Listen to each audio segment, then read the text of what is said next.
नमो बुद्धाय दोस्तों, सबका जीवन ज्ञान में फिर से स्वागत है।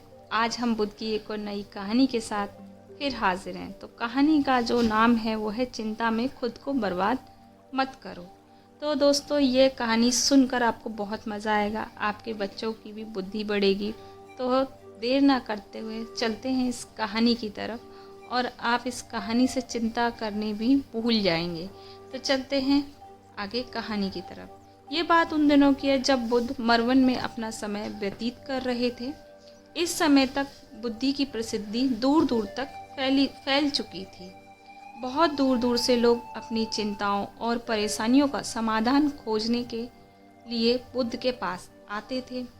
एक दिन जब बुद्ध मरवन में अपने शिष्यों को प्रवचन दे रहे थे तो एक अधेड़ उम्र का व्यक्ति अपने 21 वर्ष के पुत्र को अपने साथ लिए बुद्ध की तरफ चला आ रहा था। जब यह प्रवचन स्थल के पास पहुंच गए तो एक नज़र उन पर डाली और इशारे से बैठने के लिए कहा। जब प्रवचन समाप्त हो गया और सभी लोग वहां से चले गए तो बुद्ध ने उस व्यक्ति को अपने पास बुलाया और बैठने के लिए कहा। वहां चारों तरफ हरियाली छाई हुई थी। मौसम बहुत सुहाना था और तरह तरह के पक्षियों की आवाज़ें गूंज रही थी। ऐसा नज़ारा देखकर उस व्यक्ति को अंदर से असीम शांति महसूस हो रही थी। उसके बाद बुद्ध ने उस व्यक्ति से आने का कारण पूछा तो उस व्यक्ति ने कहा, यह तथागत, मैं 2 दिन की लंबी यात्रा करके अपने पुत्र को आपसे मिलवाने लाया हूँ।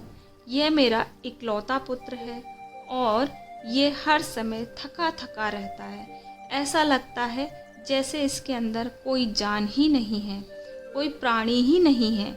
इसका स्वभाव भी काफ़ी चिड़चिड़ा हो गया है। अगर हम इससे कुछ भी कहते हैं तो ये हमारी छोटी छोटी बातों पर गुस्सा हो जाता है। इससे देखने की क्षमता भी उम्र से पहले ही कमज़ोर हो गया है और इसके बाल भी सफ़ेद पड़ने लग गए हैं। इतनी कम उम्र में इतनी बड़ी उम्र का लगना, मुझे तो कुछ समझ नहीं आ रहा कि इसके साथ क्या हो रहा है। तथागत, मैं अपने पुत्र के स्वास्थ्य को लेकर बहुत चिंतित हूँ। जब मैं अपने पुत्र को वैद्य जी के पास लेकर गया तो उन्होंने कुछ औषधि दी और कहा, अपने पुत्र को तनाव कम लेने के लिए कहो। वह अपने दिमाग में बहुत अधिक तनाव लेता है, इसलिए उसकी ऐसी हालत हो गई है। लेकिन मुझे उनके बहुत समझाने के बाद भी तनाव का मतलब समझ नहीं आया। मुझे नहीं पता कि तनाव क्या होता है, यह किन कारणों से आता है और उसे कैसे अपने पुत्र के दिमाग से निकालूं।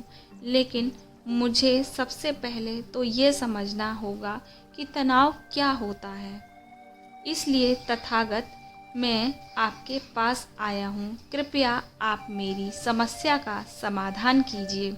यह सुनकर बुद्ध उसके पुत्र को बड़े ध्यान से देखते हैं, उसके चेहरे को देखते हैं, उसकी आँखों को देखते हैं और फिर उसके हाथों की नब्ज़ को भी देखते हैं।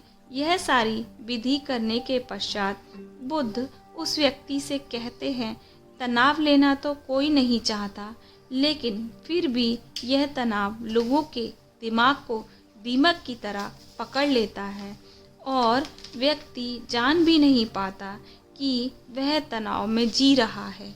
लेकिन अगर व्यक्ति तनाव के कारण को अच्छे से समझ लेता है और तनाव के बारे में कोई ऐसी पैमाना बना लेता है जिससे वह जान सके कि वह कितने तनाव में है, वह इस समस्या का समाधान भी खोज सकता है। सबसे पहले तो तुम यह समझो कि तनाव होता क्या है। जब भी कोई व्यक्ति कोई काम कर रहा होता है लेकिन उसका मन कहीं दूर भटक रहा होता है, कल्पनाओं में होता है, तो उसके शरीर और मन के बीच एक दूरी पैदा हो जाती है। यह दूरी जितनी अधिक होगी व्यक्ति उतनी ही ज़्यादा बेहोशी की अवस्था में होगा और शरीर व मन के बीच की इसी दूरी, इसी खिंचाव को तनाव कहा जाता है। आखिर कोई पसंदीदा खेल खेलने के बाद व्यक्ति चुस्ती और प्रसन्नता से क्यों भर जाता है, जबकि उसने तो अपने शरीर को थकाया है। लेकिन समझने वाली बात यह है कि खेलते समय मन और शरीर एक साथ पूरी तरह से उस खेल में केंद्रित होते हैं, जिससे शरीर और मन के बीच दूरी पैदा नहीं होती और कोई तनाव पैदा नहीं होता। अगर दिमाग में कोई तनाव था भी तो वह भी दूर हो जाता है। लेकिन इसके विपरीत जब हम कोई ऐसा काम करते हैं जो हमें पसंद नहीं होता तो हमारा मन ऐसा काम कर रहा होता है, लेकिन हमारा मन कहीं दूर कल्पनाओं में भटक रहा होता है, जिससे शरीर और मन के बीच एक दूरी पैदा हो जाती है और ये तनाव का जन्म ले लेती है। इसलिए व्यक्ति को एक समय पर सिर्फ एक ही काम करना चाहिए और अपने तन और मन की सारी शक्तियाँ उसी एक काम पर लगा देनी चाहिए, जिससे व्यक्ति के अंदर तनाव पैदा ना हो। इसके बाद बुद्ध ने कहा, तनाव पैदा होने के मुख्य 8 कारण होते हैं और जिनके इन कारणों को समझ लिया वे जीवन भर तनाव से मुक्त रहता है। मुख्य कारणों में सबसे पहला कारण है अति महत्वाकांक्षी होना। पहला कारण है अति महत्वाकांक्षी होना।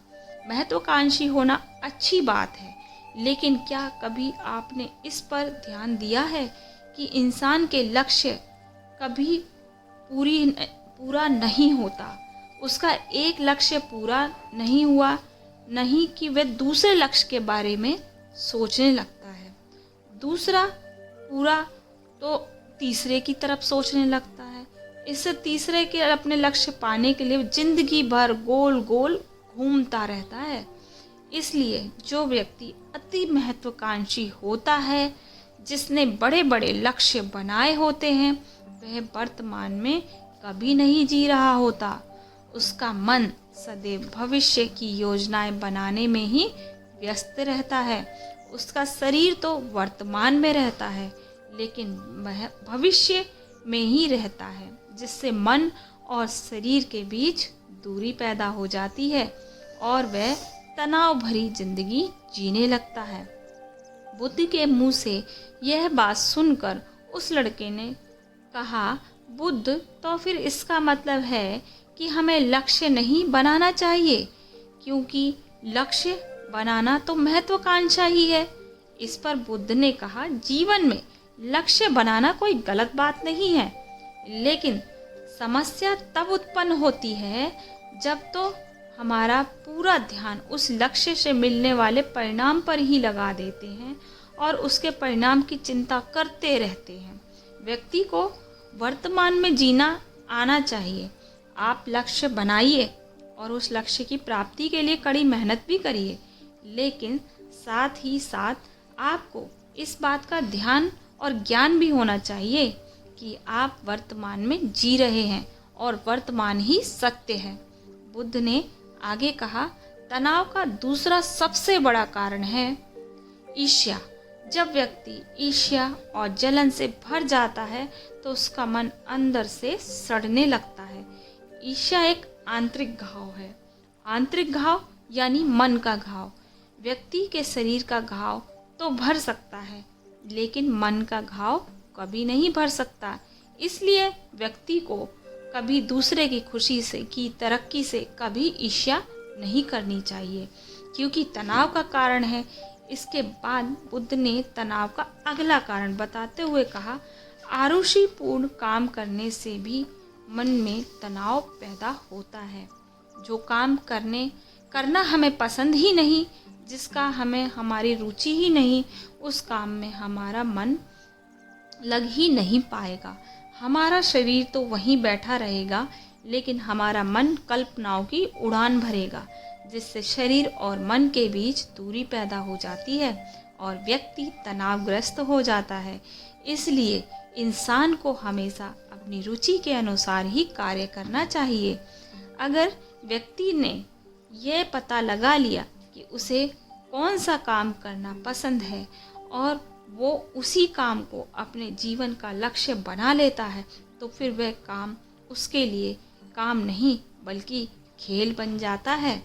फिर बुद्ध ने कहा, तनाव का चौथा कारण होता है किसी दूसरे से अच्छा रखना। बुद्ध ने उस व्यक्ति से को इशारा देते हुए कहा, एक पिता होने के नाते तुम्हारी अपने पुत्र से बहुत सी अपेक्षाएं होंगी। तुम्हारा पुत्र एक बहुत ही कामयाब इंसान बने, तुम्हारा नाम रोशन करे जैसे तुम चाहते हो, इस तरह का जीवन जिए, तुम्हारी हर बात माने। लेकिन क्या आज तक कभी किसी की पूरी अपेक्षाएं हुई हैं? जब कोई व्यक्ति किसी दूसरी से कोई अपेक्षा रखने लगता है तो वह अनजाने में अपने लिए तनाव पैदा करने लगता है। जरा सोचो कि अगर तुम्हारा बेटा तुम्हारे अनुसार काम नहीं कर रहा और वह नहीं बन पा रहा जो तुम उसे बनाना चाहते हो, तो निश्चित रूप से तुम्हारे दिमाग को तनाव पकड़ लेगा। तुम तनाव से भरा जीवन जीना शुरू कर दोगे। इस तनाव के बस में आकर तुम ऐसा व्यवहार करोगे, ऐसी बातें करोगे कि तुम्हारा अपने पुत्र के साथ संबंध और भी खराब होता चला जाएगा। इसलिए व्यक्ति को जितना हो सके उतनी कम अपेक्षाएं दूसरों से रखनी चाहिए। अगर पूरी तरह से तनाव मुक्त रहना है तो दूसरों से अपेक्षा रखना ही बंद कर दो। इसके बाद ने कहा कि शारीरिक कष्ट भी इंसान के तनाव का एक कारण होता है।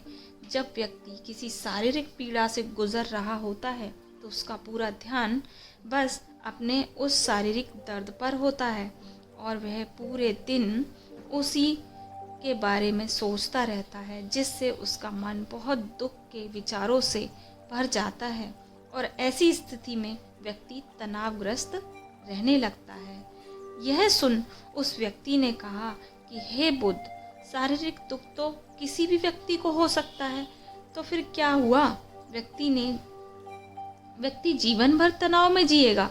इसका जवाब देते हुए बुद्ध ने कहा, इंसान का यह बात समझनी चाहिए कि हमारा जीवन दुखों का आधार है। जैसे हमारा जीवन आगे बढ़ता है, इससे दुख बीमारियां आती हैं और फिर अंत में मृत्यु भी हो जाती है। तो बीमारियां इंसान को अभिन्न अंग हैं, कोई इससे नहीं बच सकता। बस किसी के जीवन में ये समय से पहले आ जाती हैं तो किसी के बाद में पड़ती है। सब इंसान को इस बात को अच्छे से समझना होगा। फिर वह अपनी बीमारी के बारे में सोच कर ज़्यादा तनाव ना ले, क्योंकि यह हमारे जीवन का अभिन्न हिस्सा है और इसके लिए व्यक्ति को शारीरिक रूप से भी अभ्यास करते रहना चाहिए। हमारे जीवन में व्यायाम और स्वास्थ्य जीवन शैली को भी जगह देनी चाहिए, ताकि इससे हमारा शरीर लंबे समय तक निरोगी बना रहे। तनाव का अगला कारण होता है अपने योजनाओं को समझने के लिए समय ना देना। कुछ लोगों के दिमाग में कोई विचार नहीं आया कि वे बिना सोचे समझे कुछ भी काम शुरू कर देते हैं। जब उस काम में उन्हें असफलता मिलती है तो वे तनाव से फिर भर जाते हैं, क्योंकि उन्होंने उस काम को शुरू करने से पहले उसके बारे में पूरी जानकारी इकट्ठा नहीं की।